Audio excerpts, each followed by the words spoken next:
Campeonato Brasileiro na sua segunda rodada e os assuntos que movimentam as resenhas pós-jogo não são os golaços, não são as boas jogadas dos atacantes, não são os bons desarmes dos volantes, não são as metidas de bola dos meias clássicos, que aliás o futebol brasileiro também não tem, não são os frangos ou as grandes defesas dos goleiros, não são as pontuações extraordinárias do Cartola, são as arbitragens de todas as partidas dessa segunda rodada do Campeonato Brasileiro. Nós tivemos uma rodada recheada, mas é muito bem recheada, de grandes erros da arbitragem no nosso futebol. No jogo do Corinthians contra o Vasco da Gama, um show de horrores por parte da arbitragem, mas enfim, não fez tanta diferença e nem deu tanto alarde, porque o Corinthians acabou vencendo merecidamente por 3-0 a equipe do Vasco da Gama. E aliás, que jogador é esse Memphis Depay? Eu, particularmente, já trouxe algumas críticas sobre esse jogador, mas é um atleta que vem fazendo muita diferença. Afinal de contas, é o camisa 10 da seleção da Holanda.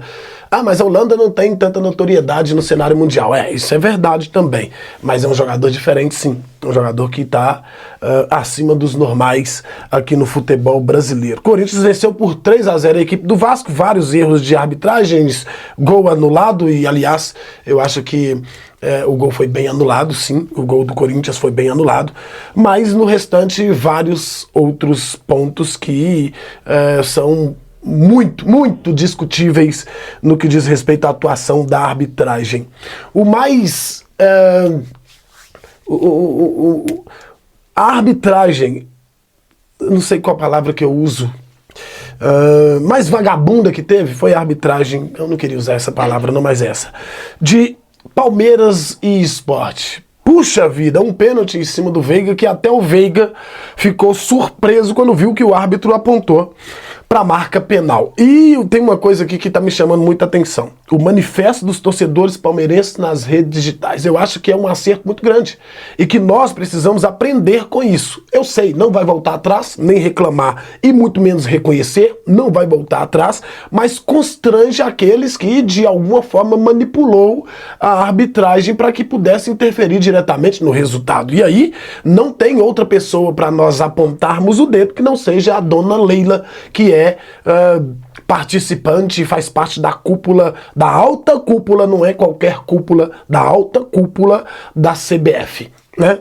É o time dela, ela participa diretamente daquilo que acontece lá dentro e tá tudo certo. Palmeiras 2-1, um pênalti escandaloso. E eu tô gostando mesmo, a única coisa de positivo que tem é a reação, o posicionamento dos torcedores palmeirenses nas redes sociais. Atlético Mineiro e São Paulo, 0-0 no Mineirão, com 25 mil torcedores acompanhando aquela partida.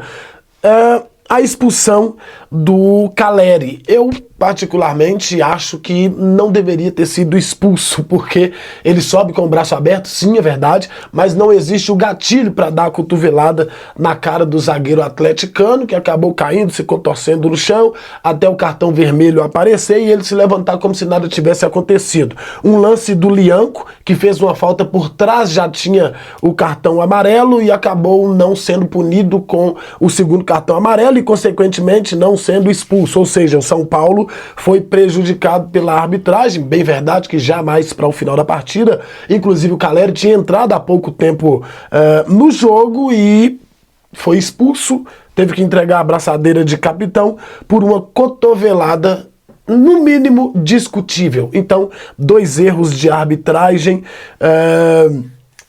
altamente comprometedores nessa partida também. O cartão vermelho para o Lianco e o não cartão amarelo, quer dizer, o cartão vermelho para o Caleri e o não cartão vermelho para o Lianco na segunda, cartão amarelo, né? Na segunda falta cometida por ele, falta por trás, deu aquele chamado trançapé no jogador São Paulino e acabou não sendo penalizado da forma que deveria ser. Cruzeiro e Internacional.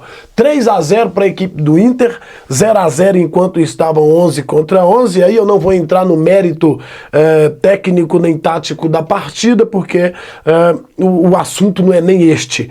A expulsão do Jonathan Jesus não é discutível aquilo ali. É que não existe uma expulsão daquela. Se de fato tivesse havido a falta, se ele tivesse cometido a falta, sim, era para cartão vermelho, porque ele estava fora da área, então o jogador só tinha o goleiro à sua frente. Se a falta fosse dentro da área, cartão amarelo, pênalti para o São Paulo. Como foi fora da área, cartão vermelho.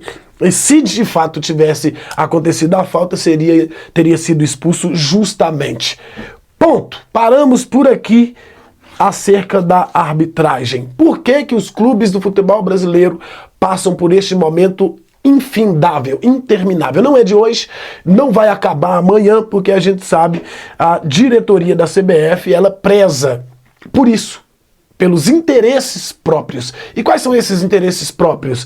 É fortalecer, de alguma forma, favorecendo o clube A e o clube B, e com isso ele ganha um pouco mais de notoriedade financeira também. Porque a gente sabe da roubalheira que acontece dentro da CBF, a corrupção que não tem fim. Né? Nós estamos falando hoje, talvez, do homem mais poderoso do país, chamado Edinaldo Rodrigues. Esse mesmo Edinaldo Rodrigues, que foi aclamado pelos clubes e pelas federações do seu estado, do seu respectivo estado. Quando você vai a público para poder reclamar que o seu time foi roubado, você precisa primeiro entender o que o seu clube acha a respeito disso. Como foi elevado a sua recandidatura por aclamação, nós vamos tentar entender a situação e vamos procurar se tem algum oponente. Não existe um oponente para o cargo de presidente da CBF desde 1989. Então, automaticamente, o que nós teremos aqui é apenas um presidente disputando contra ele mesmo, contra os interesses da sua instituição, do seu time, do time para qual você torce. E, automaticamente, se não tem um opositor, qual que é a tendência de todos os clubes? Votar apenas naquele que está ali sendo a oferta que está sendo feita. Porém, existe uma outra saída. Nem vou tocar aqui no assunto de Ronaldo, que tentou se tornar uma oposição, que tentou se candidatar e acabou não obtendo sucesso dentro daquilo que na cabeça dele ele projetava, sem saber o tamanho que é o buraco negro da CBF, e aí ele acabou sendo escorraçado por todos, inclusive pelo seu time. É por isso que eu disse na programação de ontem que todos os clubes que vierem a público para reclamar de arbitragem são safados. São safados. Os caras não têm vergonha na cara de abrir a boca para poder reclamar de arbitragem. Arbitragem essa chefiada por um camarada que eles votaram por aclamação, que eles colocaram lá no poder, mantiveram no poder por aclamação. Então, bom, mas como que um clube pode fazer para que ele não vote sem virar um alvo? Impossível. Ele vai virar alvo. Se o seu clube votasse contrário, sozinho ele viraria alvo. Mas os clubes do futebol brasileiro, inclusive na entrevista coletiva do Pedro Lourenço de pós-jogo ontem, de Cruzeiro 0 Internacional 3, ele foi questionado a respeito do ajuntamento dos clubes para poder fazer frente ao que acontece dentro da CBF. E ele, lógico, não respondeu, porque ele mesmo disse em uma oportunidade que o Edinaldo Rodrigues é um ótimo nome. O próprio presidente do Cruzeiro, dono do Cruzeiro, falou isso, e ontem veio a público reclamar da arbitragem deste ótimo nome que ele ajudou a colocar lá. Os clubes deveriam, se tivessem um pouco de bom senso, ajuntar-se entre eles e abster do voto. Mas vai abster do voto, vai adiantar alguma coisa? As 27 federações têm voto de peso 3, automaticamente eles votando teria, consequentemente, o peso da reeleição ou para a reeleição de Edinaldo Rodrigues. Isso é uma verdade também. Porém, quando você para analisar, você está falando de 40 clubes, 20 da Série A e 20 clubes da segunda divisão. 20 da Série A, 20 da Série B, são 40 clubes, são 40 votos.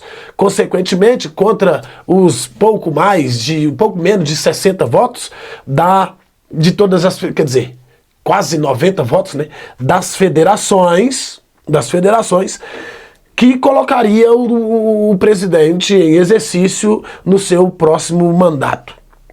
Mas aí ele teria que se movimentar. Porque a partir do momento que ele perde força com 40 instituições, 40 equipes, e são as protagonistas das competições nacionais e até mesmo internacionais, quando representam o nosso país, ele teria que mudar muita coisa no seu conceito. E, consequentemente, alguém que estivesse por fora e que tivesse a real intenção de trazer melhorias para o futebol brasileiro, ganharia força. E isso não é interessante para o Edinaldo Rodrigues e toda a sua cúpula vagabunda que está à frente da CBF desde tanto tempo. Tem gente lá dentro da CBF que estão lá há 50 anos e não sai. Não sai porque não existe oposição. É uma zona de conforto muito positiva para eles, porque os clubes apoiam, as federações também apoiam, então, consequentemente, através do valor monetário, através da corrupção, eles fazem corroborar para a manutenção de um futebol pífio e que nós não temos bola e campo para poder comentar. O que nós temos para falar toda a rodada miserável é que a arbitragem brasileira não presta. Mas aqui, fica sabendo de uma coisa, o seu time é o principal responsável por toda essa pataquada que o nosso futebol vive e vai continuar vivendo.